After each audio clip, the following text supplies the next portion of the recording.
श्री कृष्ण गोविंद हरे मुरारे नाथ नारायण वासुदेव। श्री कृष्ण गोविंद हरे मुरारे हे नाथ नारायण वासुदेव। श्री कृष्ण गोविंद हरे मुरारे हे नाथ नारायण वासुदेव। श्री कृष्ण गोविंद हरे मुरारे हे नाथ नारायण वासुदेव। श्री कृष्ण गोविंद हरे मुरारे हे नाथ नारायण वासुदेव। चलिए, तो श्रीमद् रामचरितमानस। रामचरितमानस एक अभूतपूर्व ग्रंथ वर्तमान समय का है। महर्षि वाल्मीकि ही गोस्वामी तुलसीदास के रूप में अवतरित हुए। छप्पे 129 भक्तमाल। कलिकुटिल जीव निस्तार हित, वाल्मीकि तुलसी भयो। कलिकुटिल जीव निस्तार हित, वाल्मीकि तुलसी भयो। भविष्य पुराण में आया वाल्मीकिस् तुलसीदासः कलौ देवी भविष्यति। कलयुग में महर्षि वाल्मीकि ही तुलसीदास के रूप में अवतरित होंगे। तुलसीदास के रूप में अवतरित हुए। ठीक है, तो उन्होंने जो जीव संस्कृत आदि से अनभिज्ञ है उसको भी परमात्म तत्व का बोध कैसे हो, इसके लिए उन्होंने रामचरितमानस जैसे दिव्य अवधि भाषा में, ग्रामीण भाषा में अभूतपूर्व ग्रंथ की रचना की उन्होंने। ठीक है, तो किसी भी ग्रंथ को प्रारंभ करने से पहले मंगलाचरण करना पड़ता है, क्योंकि महर्षि पतंजलि ने कहा है मंगलादीनि मंगल मध्यानि मंगलांतानि ही शास्त्राणि प्रथमते वीर पुरुषाणि च भवन्त्या युष्मत् पुरुषाणि चाध्येतारश्च मंगल युक्ता यथा स्युः।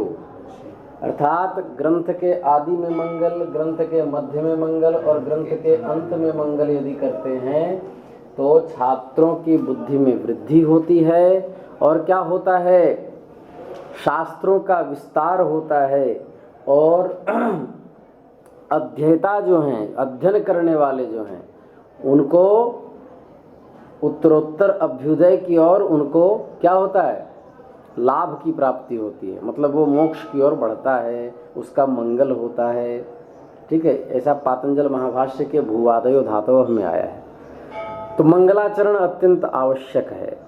तो मंगलाचरण कर रहे हैं। वर्णानाम अर्थ संघानाम रसानाम छंदसामपि, मंगलानाम च कर्तारौ वंदे वाणी विनायकौ। बोलिए, वर्णानाम अर्थ संघानाम रसानाम छंदसामपि, मंगलानाम च कर्तारौ वंदे वाणी विनायकौ।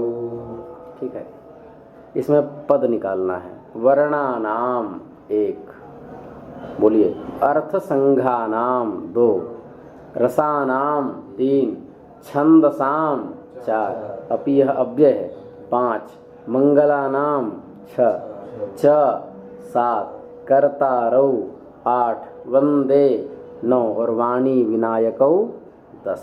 इसमें कितने पद हैं? 10 पद हैं। अब इसका अन्वय करेंगे। तो सबसे पहले शब्दों का अर्थ जानिए। वर्णानाम अर्थ संघानाम, वर्ण का अर्थ होता है अक्षर और अर्थ संज्ञानाम मतलब अर्थों का समूह, मतलब अक्षरों के और अर्थों के समूह के। ठीक है, रसानाम और फिर छंदसाम अपि, छंदों के भी, रसों के भी। और फिर क्या लिखा, वर्णानाम से लेकर के मंगलानाम तक ये क्या है, षष्ठी है। केवल बीच में अपि जो है यह क्या है, अव्यय है। षष्ठी क्या होता है, संबंध का कारक होता है, मतलब सबका आपस में संबंध। ठीक है, तो अन्वय करेंगे अहम वर्णानाम छंदसाम अर्थसंघानाम रसानाम च मंगलानाम अपि कर्तारौ वाणी विनायकौ वंदे। अब अहम कहाँ से आया? तो जो पद जैसे वहाँ युष्मद्युपपदे समानाधिकरणे स्थानिन्यपि मध्यमः, महर्षि पाणिनि का जो सूत्र है उसमें क्या कहते हैं? प्रयुज्यमाने अप्रयुज्यमाने भी मध्यम स्यात्, मैंने प्रयुज्यमान हो अप्रयुज्यमान हो तो भी मध्यम होता है। तो उसी प्रकार यदि वंदे लिखा है यहाँ पर, क्या लिखा? वंदे। तो वंदे कहाँ का है? वदी अभिवादन स्तुत्यो हो। कौन सा है धातु? कौन सा है? वदी अभिवादन स्तुत्यो हो। वदी अभिवादन स्तुत्यो हो ये धातु है। तो उसका उत्तम पुरुष के एक वचन में बनता है क्या? वंदे। क्या बनता है? वंदे। तो वंदे उत्तम पुरुष के एक वचन में बनेगा। तो वंदे शब्द को ही पढ़ करके अपने आप अहम का ज्ञान हो जाए, क्योंकि अहमर्थ में ही वंदे का प्रयोग हो सकता है। वंदते वंदाते क्या बनेगा? वंदनते बनेगा ना। वंदे वंदावहे वंदामहे ऐसे बनेगा ना। वंदते वंदेते वंदनते वंदसे वंदेथे वंदध्वे वंदे वंदावहे वंदामहे ऐसा रूप बनेगा। तो वंदे कहाँ हुआ? अहम वंदे। तो फिर प्रश्न हुआ अहम कौ वंदे, कह कौ के कम कौ कान। तो कौ यहाँ पर कौन सा है? द्वितीया का द्विवचन। तो कौ वंदे बोले अहम वाणी विनायकौ वंदे। ठीक है, अहम वाणी विनायकौ वंदे ऐसा आया। सह तो अहम वाणी विनायकौ वंदे। फिर पूछा गया कि अहम वाणी विनायकौ वंदे जब कहा तो वह क्या है? तो बोले वर्णानाम छंदसाम अर्थसंघानाम रसानाम च मंगलानाम अपि कर्तारः। कर्तारौ, कर्तारौ दो लोगों के लिए आया है। क्या? कर्तारौ। आगे फिर आया, अब इसका अर्थ करना होगा। मैं वर्णानाम मतलब अक्षरों के, वर्णानाम मतलब अक्षरों के, छंदसाम छंदों के, अर्थ संघानाम अर्थ समूहों के, रसानाम रसों के, और मंगलानाम मंगलों के भी मंगल करने वाले वाणी विनायक की वंदना करता हूँ। वाणी कौन हुए? भगवती सरस्वती। और विनायक श्री गणेश जी महाराज। ये क्या हुए? इनकी मैं क्या करता हूँ? वंदना करता हूँ। ये उन्होंने मंगलाचरण किया कि समाप्ति कामो मंगलम आचरेत। समाप्ति कामो मंगलम आचरेत। जो ग्रंथ की समाप्ति करने के लिए मंगल का आचरण करना चाहिए, निर्विघ्न ग्रंथ की समाप्ति करने के लिए। तो इसलिए कहा। तो अब यहाँ पर क्या है? यह जो छंद है वह अनुष्टुप छंद है। श्रुतबोध के 10वें श्लोक में महाकवि कालिदास ने लिखा, श्लोके षष्ठम गुरुज्ञेयम सर्वत्र लघु पंचमम द्विचतुष्पादयोर ह्रस्वम सप्तमम दीर्घमन्ययोः। ऐसा लिखा। अर्थात इसके चारों चरणों में 8-8 वर्ण होते हैं। प्रत्येक चरण का पंचम वर्ण लघु होता है। ठीक है, छठा गुरु होता है। दूसरा और चौथे चरणों का सप्तम वर्ण लघु और पहले तथा तीसरे चरणों का 7वां वर्ण गुरु होता है। अब यहाँ जोड़ के देखिए। तो श्लोके षष्ठम चारों चरण है। वर्णानाम अर्थ संघानाम एक चरण, रसानाम छंदसामपि द्वितीय चरण, मंगलानाम च कर्तारौ तृतीय चरण और वंदे वाणी विनायकौ चतुर्थ चरण। तो इसके चारों चरणों में 8-8 वर्ण हैं कि नहीं? व, ऋणा, ना, म और थ, संघान है, मिले 8। ठीक है। र, सा, ना, नाम, इसमें केवल अच अच देखा जाता है। ठीक है, हल नहीं देखा जाता। छंद, साम, अपि। ठीक है। तो 8-8 वर्ण हुए। अब इसमें क्या है, प्रत्येक चरण का पंचम वर्ण लघु होगा।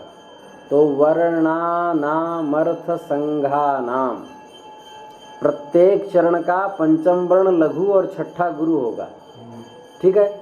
दूसरा और चौथे चरण का सप्तम वर्ण लघु और पहले तथा तीसरे चरण के सातवें वर्ण गुरु होते हैं। ये हुआ अनुष्टुप छंद का लक्षण। ठीक है। अनुष्टुप छंद से मंगलाचरण का प्रारंभ क्यों किया, ये प्रश्न हुआ। ठीक है। क्योंकि वाल्मीकि आदि कवि हुए हैं, वही गोस्वामी तुलसीदास के रूप में हैं। तो उन्होंने मां निषाद प्रतिष्ठाम त्वमगमः शाश्वती समाः यत् क्रोंच मिथुनादेकम अवधीः काम मोहितम, ऐसा श्रीमद् वाल्मीकि रामायण के प्रथम कांड के दूसरे सर्ग का 15वां श्लोक, जिसमें कहा गया कि एक बार जब भरद्वाज जी के साथ वे तमसा नदी पर स्नान करने को गए, कौन? महर्षि वाल्मीकि। तो उसी समय उन्होंने देखा कि एक क्रोंच पक्षी, क्रोंच किसे कहते? सारस। हाँ, सारस को। क्रोंच पक्षी नर और मादा आपस में मैथुन कर रहे हैं, अब प्रेम में लिप्त हैं।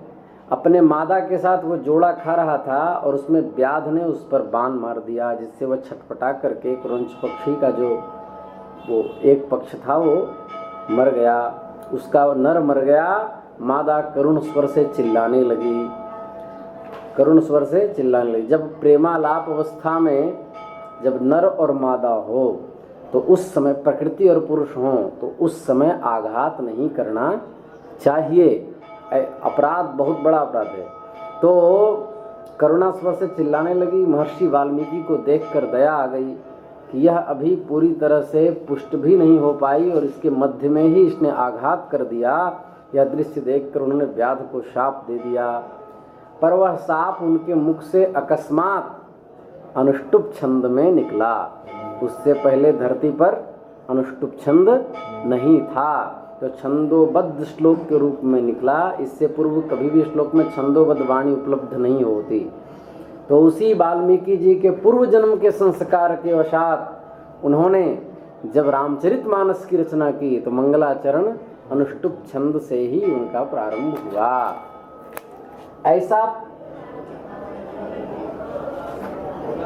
ऐसी स्थिति है। तो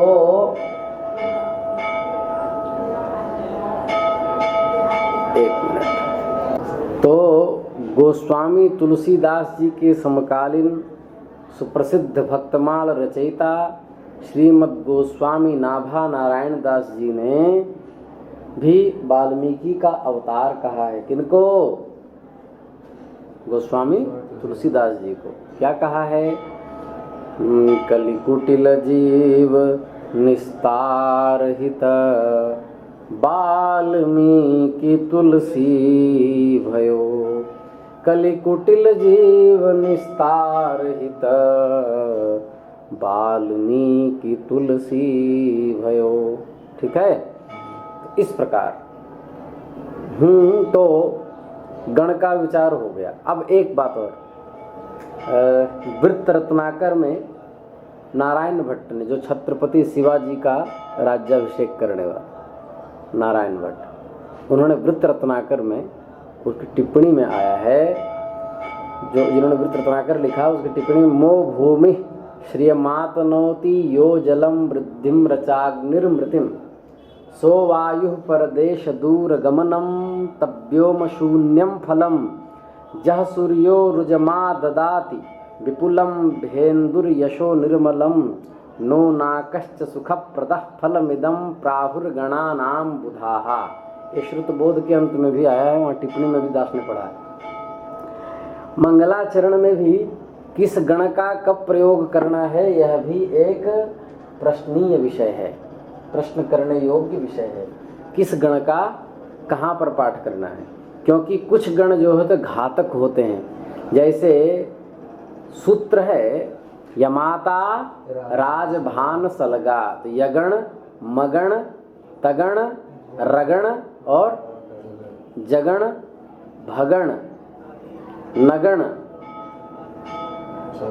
सगण और लघु और गुरु, ये एक सूत्र है। ठीक है, यमाता राजभान सलगा, तो उसमें से क्या है कि यदि यगण का कोई प्रयोग करे तो यगण की देवता जल है जो वृद्धि कारक है। रगण का कोई शुरू में प्रयोग कर दे तो वह अग्नि है जो मृत्यु कारक है। रगण का प्रयोग करेगा तो उसकी आयु क्षय होगी और उसको कष्ट होगा। यदि प्रथम श्लोक में किसी ने रगण लिख दिया तो ग्रंथ को लिखने से पहले रगण का प्रयोग नहीं करना चाहिए, इतना नियम है। ठीक है, एक मिनट हम बता रहे हैं। सगण की देवता कौन है? वायु, जिसका फल है बहुत दूर प्रदेश में जाना। यदि कोई ग्रंथ लिख दिया तो वो यात्रा ही करता रहेगा, इसलिए ग्रंथ बहुत सोच के लिखना पड़ता है। और तगण की देवता है आकाश, उसका फल है शून्य, उसको उसका यश विस्तार होगा ही नहीं। जगण की देवता सूर्य है, उसका फल है रोग, यदि जगण का प्रयोग कर दिया तो रोगी रहेगा व्यक्ति। भगण की देवता चंद्रमा है, उसका फल है यश, भगण का प्रयोग किया तो उसको यश मिलेगा उस ग्रंथ को लिखने से। और क्या है? नगण का देवता स्वर्ग और फल है सुख, गण विचार के कुशल पंडित ऐसा कहते हैं। तो क्या हुआ? रगण सगण तगण जगण का जो फल बताया गया वह अशुभ है, इसी से 4 गण अमांगलिक माने गए हैं, ऐसा पिंगल शास्त्र में भी आया है। ठीक है, तो छंद प्रभाकर में उद्धृत है कि दुष्ट गणों को आदि में नहीं देना चाहिए।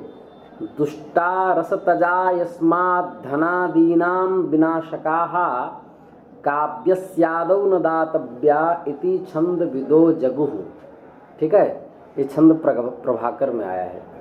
तो स्मरण रहे कि ये सब तो ठीक है, किंतु देवताओं का यश कहीं गाया जा रहा है, परमात्मा का यश जहाँ गाया जा रहा है वहाँ पर दोषो गणानां शुभ देव वाच्ये न स्यात् तथैवाक्षर वृत्त संजय मात्रोत्थ पद्ये तु विचारणीयो न्यासात् गुरोश्चैव घोर नित्यात्। मतलब वहाँ पर ये नियम लागू नहीं होता, समझ गए?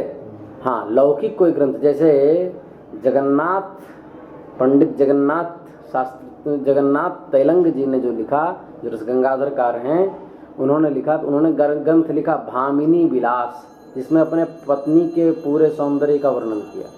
अब ऐसे ग्रंथ यदि लौकिक लिखे गए हों तो वहाँ पर गण का ध्यान रखना आवश्यक होता है। ठीक है, तो अब ध्यान से सुने। तो मगण का प्रयोग वर्णा नाम में हुआ है। मगण क्या? मातारा, यमाता राजभान यमाता, तो मातारा, मातारा में 3 गुरु है, मगण में 3 गुरु होते हैं। तो वर्णानाम, वर्णा वह कैसे गुरु है? रेफ और नकार आधा आधा होने के कारण संयोगे गुरु, संयोग परे रहते ह्रस्व को क्या होता है? गुरु संज्ञा। वर्णा, ना में भी गुरु, ना गुरु, तो 3 गुरु हो गए, मगण हो गए। मगण से प्रयोग किया तो क्या हुआ? मगण की देवता पृथ्वी है, पृथ्वी की सुता कौन है?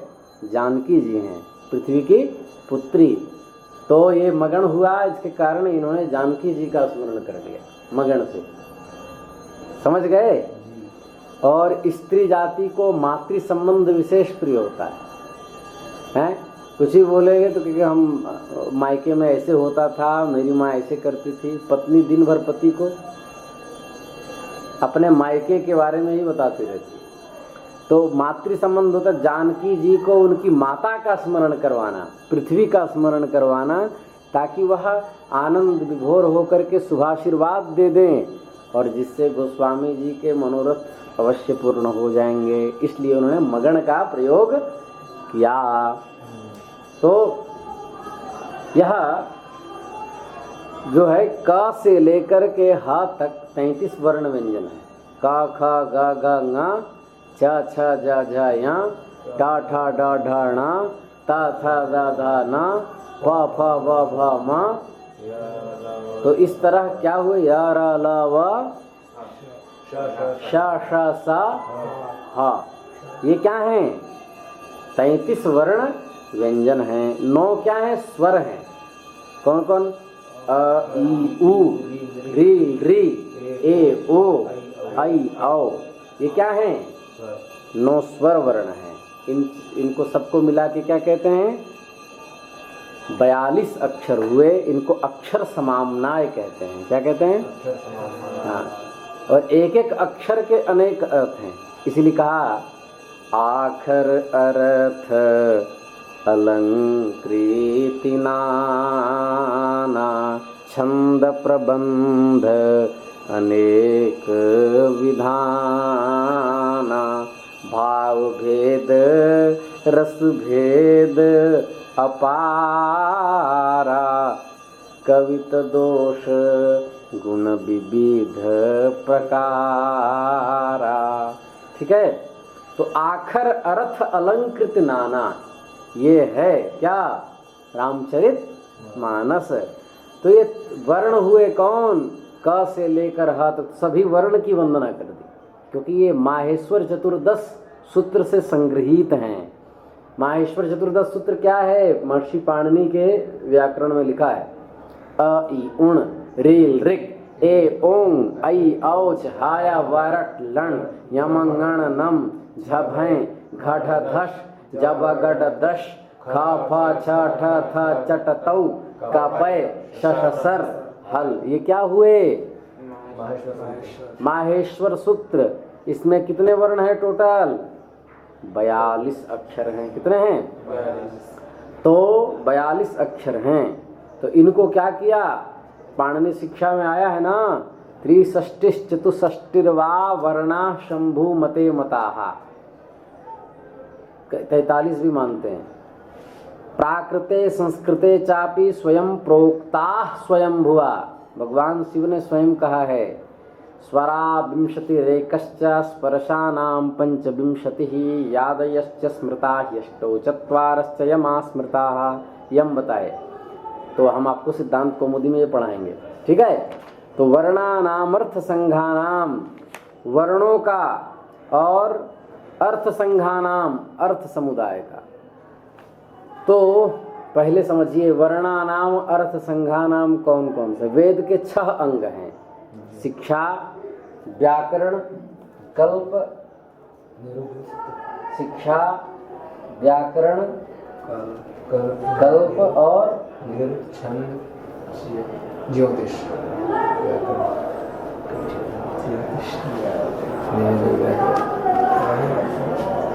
तो अर्थ समुदाय कितने हैं? वर्णानाम अर्थ संघानाम। ठीक है।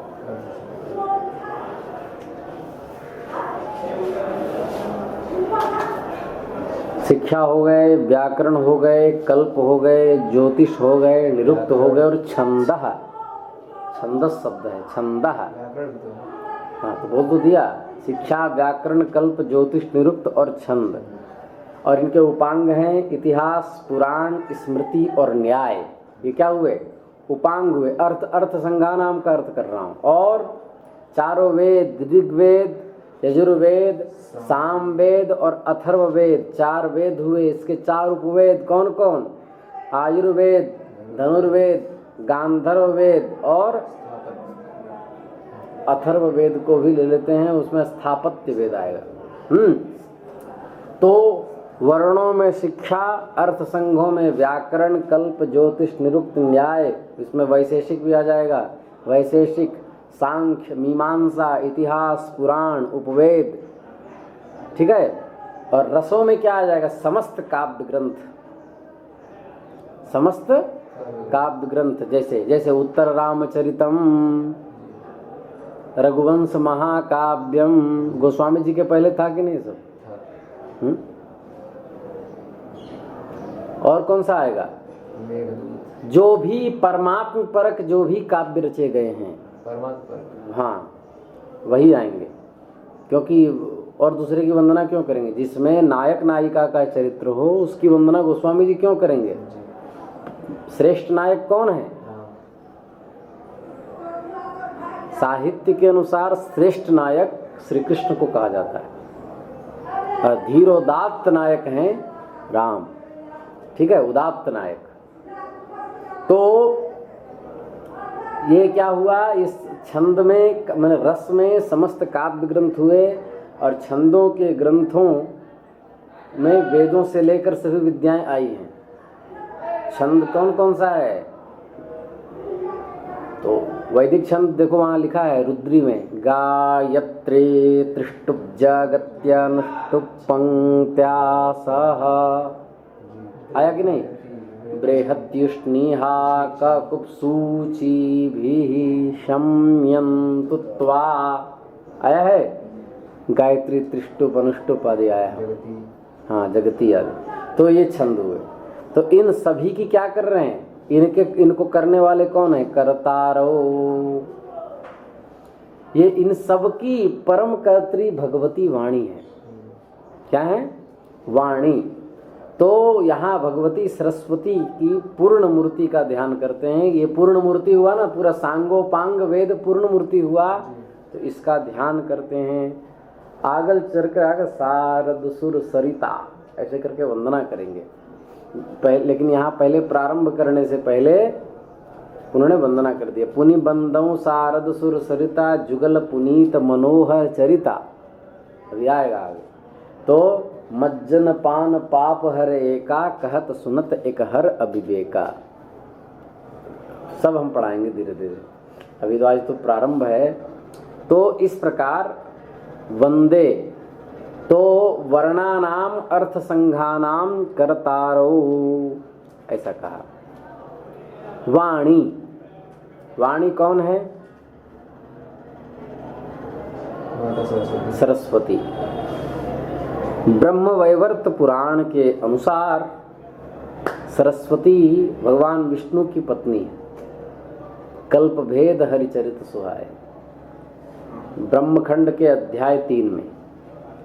ठीक है, यही बात है कि जब नैषधीय चरितम लिखा गया तो उस समय श्री हर्ष ने नैषध की भूमिका में जब ग्रंथ पूरे लिखे तो उन्होंने क्या किया, जाकर के वह ग्रंथ कश्मीर में भगवती शारदांबा के हाथ में दिया। श्रीहर्ष ने नैषधीय चरितम लिखने के बाद शारदांबा ने उठा करके पूरा पुस्तक फेंक दिया। क्यों फेंक दिया? क्योंकि उसमें कहा, स्पष्ट कहा कि तुमने मुझे विष्णु पत्नी कह करके मेरे कौमार्यत्व पर प्रश्न चिन्ह लगाया, क्योंकि मैं विष्णु पत्नी नहीं हूँ, मैं ब्रह्मा जी की पुत्री हूँ। तुमने विष्णु पत्नी का, इसलिए तिरस्कार है तेरे ग्रंथ को। तब उन्होंने हाथ जोड़ करके कहा कि देवी पवित्र चतुर्भुज वाम भागा, लिखे हैं ना, चतुर्भुज वाम भागा, भगवान विष्णु की वाम भागा हैं आप। बागा लपत पुनरिमाम गरिमाभिरामाम अस्यार निष्कृप कृपाण सनाथ पाणे हे पाणिग्रहादनुगृहाण गणम गुणानाम। ये नैषधीय चरितम के 11वें सर्ग के 66वां श्लोक, समझ गए? तो वहाँ पर कहा है विष्णु जी के वाम भागा। तो हर्ष दुखी हो गए और हर्ष से जब कुपित होकर उन्होंने कहा कि मुझे विष्णु पत्नी कहकर लोक प्रसिद्ध मेरे कन्यात्व को लुप्त तुमने कर दिया। इसका उत्तर श्री हर्ष ने कहा, माँ मुझ पर कोप क्यों करती हो? एक अवतार में तुमने नारायण को अपना पति बनाया है। ऐसा व्यास जी ने फिर क्यों कहा? किमर्थम एकस्मिन् अवतारे नारायणम पतिम चक्रुषित्वम पुराणेष्वपि विष्णु पत्नीति पठ्यसे ततः सत्ये किमिति कुप्यसि। समझ गए? तो बहुत खोजने के बाद ब्रह्म वैवर्त पुराण के ब्रह्मखंड के विद्वानों को ब्रह्मखंड के अध्याय 3 में मिला कि एक कल्प में सरस्वती का जन्म परमात्मा के मुख से लिखा होगा। तो और प्रकृति खंड में इनको भगवान की एक स्त्री भी कहा गया, जो गंगा के शाप से और भगवान के फैसले से मर्त्यलोक में अपने एक अंश से सरस्वती नदी हुई और एक अंश से ब्रह्मलोक में जाकर ब्रह्मा की स्त्री हुई। इसका वर्णन उसमें देवी भागवत में है। लक्ष्मी सरस्वती गंगा तिस्रो भार्या हरेरपि गंगा शापेन कलया भारतं गच्छ भारती स्वयं च ब्रह्म सदनम ब्रह्मणः कामिनी भव। ऐसा आया। भारती या तो कलया सद्रूपा च भारतम अर्धांश ब्रह्म सदनम स्वयं तिष्ठतु मद्गृहे। ऐसा प्रमाण है। तो वाणी और वाणी में एक श्रीमद् भागवत में तो ब्रह्मा जी की पुत्री कहा गया है कि जब उन पर कामुकतावशात जब ब्रह्मा जी दौड़ने लगे तो ऋषियों ने समझाया, तब उन्होंने उस शरीर का त्याग कर दिया कि जिस शरीर से पुत्री पर कुदृष्टि हो वो शरीर रख के हम क्या करेंगे। समझ गए। हनुमान जी बड़े मन से सुन रहे हैं, लगभग 10 साल से यहाँ कथा हुई नहीं। तो ये हनुमान जी 300 वर्ष पुराने सिद्ध हैं। कितने? 300 वर्ष पुराने। और ऐसा कहीं देखने को नहीं मिलेगा हनुमान जी और सूर्य नारायण एक साथ हों। नीचे सूर्य नारायण है, ऊपर हनुमान जी, गुरु और शिष्य दोनों साथ में। चलिए, और सूर्य से बड़ा विद्वान कौन होगा? भगवान सूर्य से बड़ा। उन्हीं का दूसरा नाम क्या है? सविता। सवित्री शब्द है। उन्हीं को गायत्री कहते हैं। उन्हीं की उपासना गायत्री के रूप में होती है। भगवान सूर्य की ही उपासना होती है। हरि ओम मा सूर्यश्च मा मन्युश्च मन्युपतयश्च मन्युकृतेभ्यः पापेभ्यो रक्षन्ताम् यद्रात्रया पापमकार्षं मनसा वाचा हस्ताभ्यां पद्भ्यामुदरेण शिश्ना रात्रिस्तदवलुम्पतु। ऐसा ठीक है। तो वाणी और विनायक की एक साथ वंदना किया। ठीक है। तो वाणी मतलब भगवती सरस्वती। वाणी मतलब भगवती सरस्वती। महाकाल संहिता के अनुसार भगवान श्री गणेश जी महाराज को सिद्ध्यन्ति सर्व कार्याणि त्वत्प्रसादात् गणाधिप ये भजन्ति च त्वां देवं तेषां विघ्नं न विद्यते सर्वमंगलकार्येषु भवान् पूज्यो जनैः सदा मंगलम तु सदा तेषां त्वत्पादे च धृतात्मनाम। ऐसा लिखा है। क्या कि आपके प्रसाद से, आपकी कृपा से सारे कार्य सिद्ध हो जाते हैं। सिद्धि विनायक की प्रार्थना प्रतिदिन करो, सारे कार्य सिद्ध हो जाते हैं। कोई प्रतिबंधक नहीं आता। प्रतिबंधका भाव होने के बाद ही अध्ययन आदि सफल हो सकता है। नहीं तो पता चला कभी मकान मालिक बिगड़ गया, तो पता चला तो कभी रोग हो गया शरीर में, पता चला कमरे के लिए धन नहीं है, आश्रम में षड्यंत्र है। ये किसी और का पाप नहीं, अपने ही प्रतिबंधक होते हैं। ये प्रतिबंधक का अभाव कब होगा? जब गणेश जी का स्मरण करोगे, भगवती गायत्री का स्मरण करोगे, हनुमान जी का स्मरण करोगे, तो प्रतिबंधक का अभाव होगा। प्रतिबंधक मतलब होता है कुत्सित प्रारब्ध। तो इनका अभाव होने के बाद ही किसी ग्रंथ की सिद्धि हो सकती है। तो खैर अस्तु। तो क्या हुआ? सारांश यह हुआ कि भगवान गणेश विघ्न विनाशक हैं और मंगल करने वाले हैं। विघ्नेश्वराय वरदाय सुरप्रियाय लंबोदराय सकलाय जगत हिताय। ठीक है। नागाननाय श्रुति यज्ञ विभूषिताय गौरी सुताय गणनाथ नमो नमस्ते। तो ठीक है। तो वंदे वाणी विनायकौ, ऐसा आया। हमारे पीछे गणेश जी भी बैठे हुए हैं। आगे आदि कवि श्री वाल्मीकि जी लिखते हैं, काव्यम रामायणम कृष्णम सीतायाश्चरितम महत्। ठीक है, वाणी की वंदना करके गणेश जी की वंदना से वाचा शक्ति उन्होंने प्राप्त की। ठीक है, ताकि वो कुछ लिख सके। और रामायण में सीता जी का चरित्र महान है। ठीक है, और सीता जी की सबसे बड़ी अनुचरी कौन है? भगवती सरस्वती, जानकी जी। क्योंकि सती शिरोमणि सिय गुण गाथा, वहाँ स्वयं जानकी जी भी श्री जी की सेवा करती। लहकौर गौर सिखाव राम ही सीय सन सारद कहें। अर्थात रामचरितमानस में श्री जी का चरित्र प्रधान है और वाणी जी प्रधान रूप से श्री जी की सेविका हैं। जानकी जी की सेविका भगवती सरस्वती हैं। इसी से प्रथम में किनकी वंदना की? वाणी की वंदना की। क्योंकि मंत्री से नहीं मिलोगे तब तक सम्राट तक नहीं पहुंच सकते। जो अत्यंत सन्निकटा हैं उनकी जब तक कृपा नहीं होगी तब तक जानकी जी की कृपा का आश्रय प्राप्त नहीं हो सकता। इसलिए भगवती सरस्वती की वंदना की। प्रतिबंधक के अभाव के लिए विनायक की वंदना की।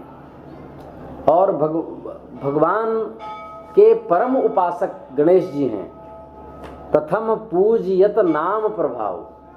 भगवान नाम का, राम नाम का जप गणेश जी करते हैं।